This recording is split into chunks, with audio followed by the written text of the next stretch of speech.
एक हमारे यहाँ कहावत है, जहाँ देखे हंडा परात बुढ़वा गावे सारी रात।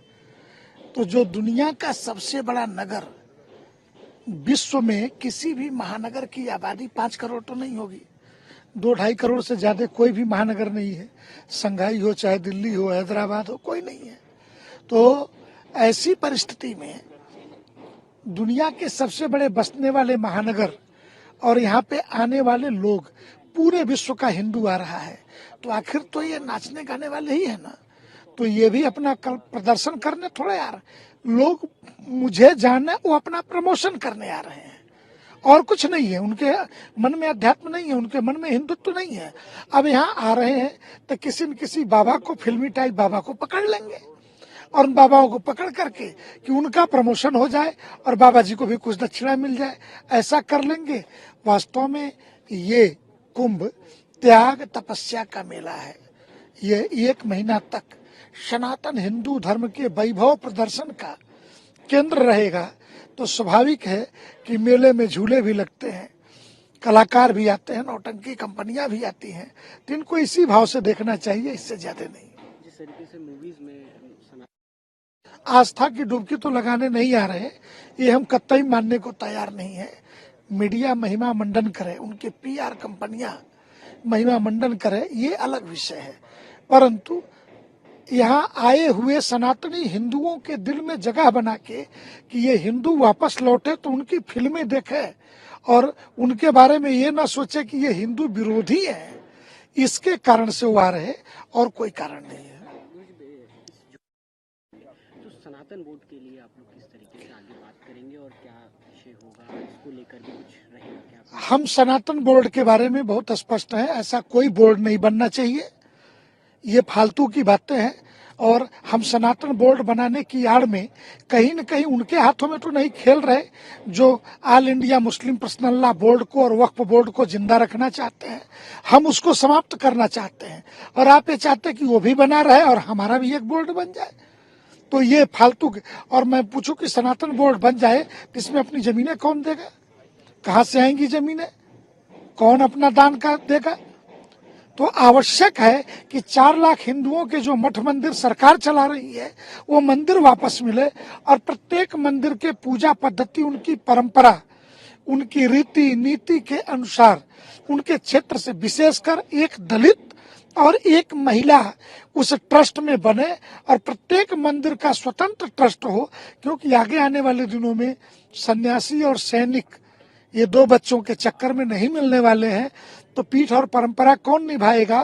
तो अगर समाज का वर्ग बनाना है तो प्रत्येक मंदिर का स्वतंत्र बोर्ड बनाना होगा। ये वक्फ बोर्ड टाइप सनातन बोर्ड का सीगूफा नहीं चलता है। और इसके बारे में 10 लाइनें जो लोग इसकी हवा दे रहे हैं उनसे इनसे 10 लाइन बुलवा लीजिए, पूछिए कि इसका कानून कैसा होगा, किस रूप में बनेगा, किन किन कानूनों को रिमूव किया जाएगा, कितने कानून इसके पहले 1808 से लेकर के आज तक मद्रास हिंदू टेम्पल एक्ट की जो कहानियां चली उसकी अपेक्षा में क्या बनेगा। तो कहीं दिमाग में कुछ नहीं है, बस चर्चित होना है, समाज में परिचित होना है कि धर्म की दुकान चलती रहे। इसके लिए कुछ भी आए बाएं साए बोलते रहो न। और हिंदू समाज के लिए ठोस रणनीतिक आधार पे आगे बढ़ने के लिए एक पूरा रोड मैप चाहिए। इस कुंभ में उस रोड मैप की चर्चा होगी। विश्व हिंदू परिषद भी करेगी, संघ भी करेगा, अखिल भारतीय संत समिति भी करेगी, अखाड़ों के पदाधिकारी भी उसकी चर्चा में भाग लेंगे, काशी विद्वत परिषद भी करेगी। हम सभी मिलकर के एक साथ एक निश्चित मार्ग पर आगे बढ़ेंगे जिसमें समग्र हिंदू समाज जो दुनिया के 129 देशों में रहता है उस हिंदू के बेहतरी के लिए हम क्या क्या कर सकते हैं। हिंदू आचार संहिता जैसा भी प्रश्न है, इसलिए इन सारे विषयों को लेकर के हम इस तरीके के हिंदू बोर्ड, वक्फ बोर्ड के तर्ज पर, यानी कि प्रकारांतर से हम वक्फ बोर्ड का बचाव कर रहे हैं। और 9 लाख हेक्टेयर जमीन जो उनके पास है वो जमीन भारत सरकार की है, भारत सरकार को वापस मिलनी चाहिए। हमें ये चाहिए, हमें कोई हिंदू बोर्ड नहीं चाहिए इसी तरीके से कि एक राक्षस को मारने के लिए दूसरा राक्षस हम पैदा करेंगे, नहीं। हमें तो स्वतंत्र हिंदू मंदिरों की स्वतंत्र व्यवस्था चाहिए, सभी अपने अपने मंदिर चलाएं, अपने अपने पूजा पद्धति, जहाँ नारी का सम्मान हो, दलित का सम्मान हो, सनातन हिंदू धर्म की समग्र व्यवस्था में जहाँ रैदास भी भजन गा सके, जहाँ कबीर भी अपनी गाथा सुना सके, जहाँ मीरा के पद भी गूंजते हुए मिले, जहाँ रामानंदाचार्य के भी और भगवत पाद शंकराचार्य के विशिष्टाद्वैत अद्वैत का दर्शन भी पढ़ता मिले, ऐसा हिंदू दर्शन चाहिए। हमें कोई बंधा हुआ ऐसे ओल्ड बोल्ड की कल्पना नहीं है। महाराज जी क्या होता है? महाकुंभ के तीर्थराज प्रयाग के स्नान की प्रक्रिया में महानिर्वाणी अखाड़ा और उसके पीछे अटल अखाड़ा, तत्पश्चात निरंजनी अखाड़ा और निरंजनी अखाड़े के पीछे आनंद अखाड़ा, उसके पश्चात जूना अखाड़ा, आवाहन अखाड़ा, अग्नि अखाड़ा और पीछे के दिनों में किन्नर अखाड़ा के नाम से एक शब्द था जिसका विलय जूना अखाड़े में हो चुका है। तो उनके महामंडलेश्वर स्नान करते हैं, उनके साधु स्नान करते हैं।